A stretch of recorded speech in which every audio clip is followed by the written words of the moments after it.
Hi crafty folks, Amy here, and I have a couple of easy ink blended split stencil cards to share with you today. So let's jump right in.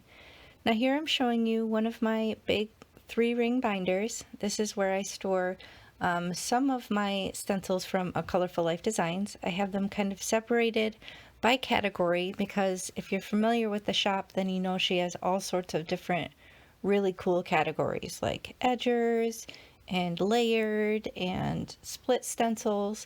Now I was asked by, it's either Therese or Therese, recently on a poll that I put up on my page on what people would like to see, and she mentioned that she wanted to see more with the mountain edgers and more with the split stencils.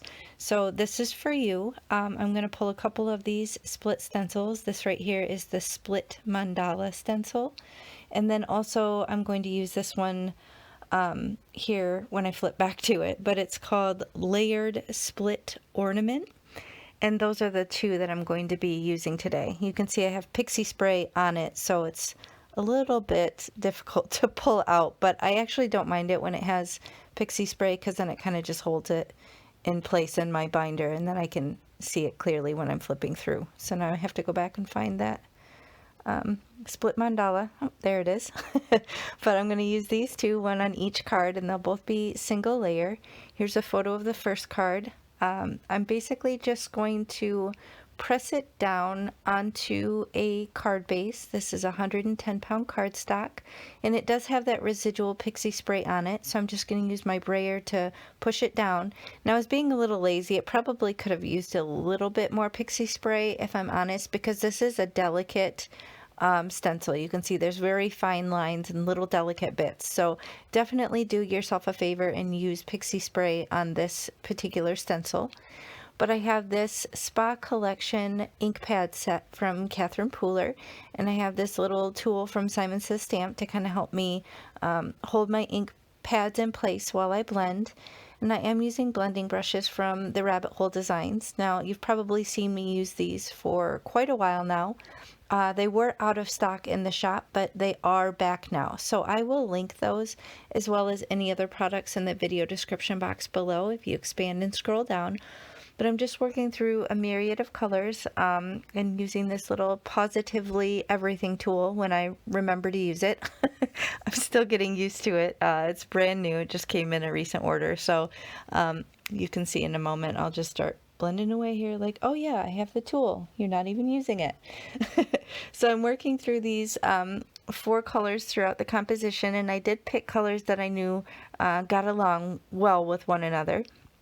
So bear that in mind in terms of color theory. When you are blending colors, you want to make sure that they aren't going to kind of muddy up your design and kind of create a brown color.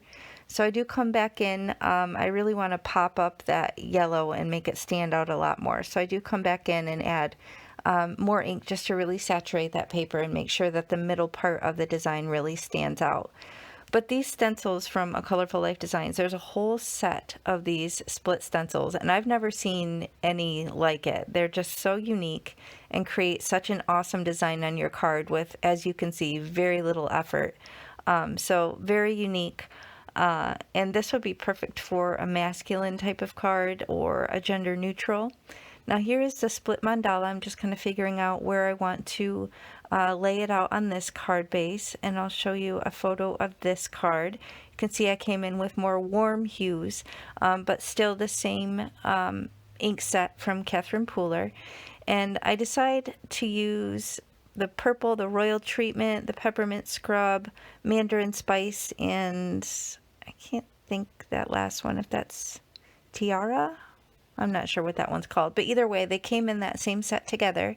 And I'm starting with that purple color first in the center, and then I decide I'm going to use some post-it tape here just to mask off the center because I want to do something a little different on the bottom portion of the stencil. So I'm coming in with the red color next. It looks kind of orange on the screen, but it's actually more red.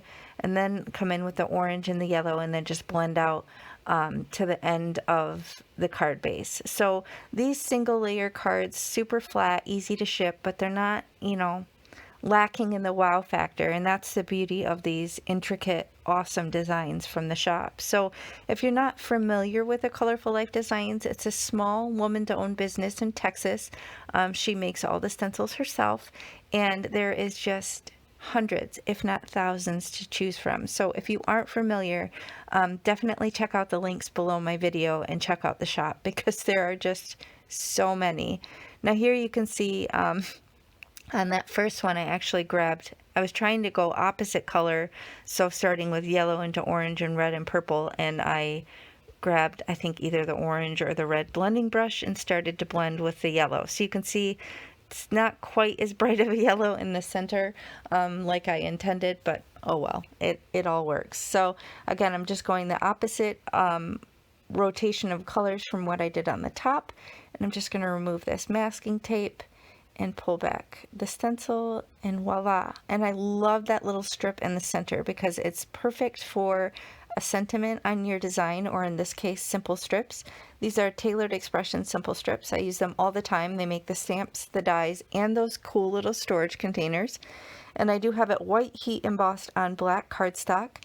And then I'm just going to pop it up with the only dimension on the card, which is going to be these little foam strips. Now these are similar to the Doris ones, but they're a little bit lower profile, meaning they don't stand up quite as high off the card, but they're perfect to go with all these little simple strips. And I get those from Amazon, so I'll link those as well below if you want to check it out.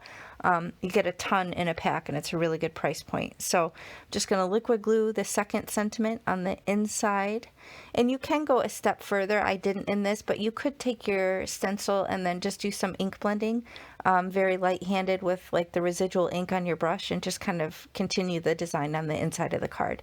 That's something that I often do, but I opted not to in this case. But I'm just using my bone folder to just reinforce that crease, and then grab a couple more sentiments for this next card.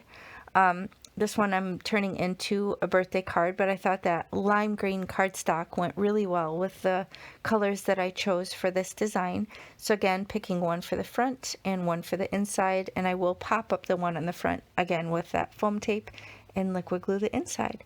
So here's the finished cards. You can see very clean and simple. You could dress them up, you know, add some blingage or add a design onto the inside of the card. But I just wanted to show you a really quick and easy way to use these fun and innovative stencils if you need to make a card in a hurry, or if you need to batch a bunch for a card donation or a drive. So I hope you'll check out the shop. If you do, be sure to use my coupon AmyFan10 and save 10% on your complete order. And let me know in the comments which card you like better. I love to hear from you. So thanks so much for watching. I'll catch you next time. Bye.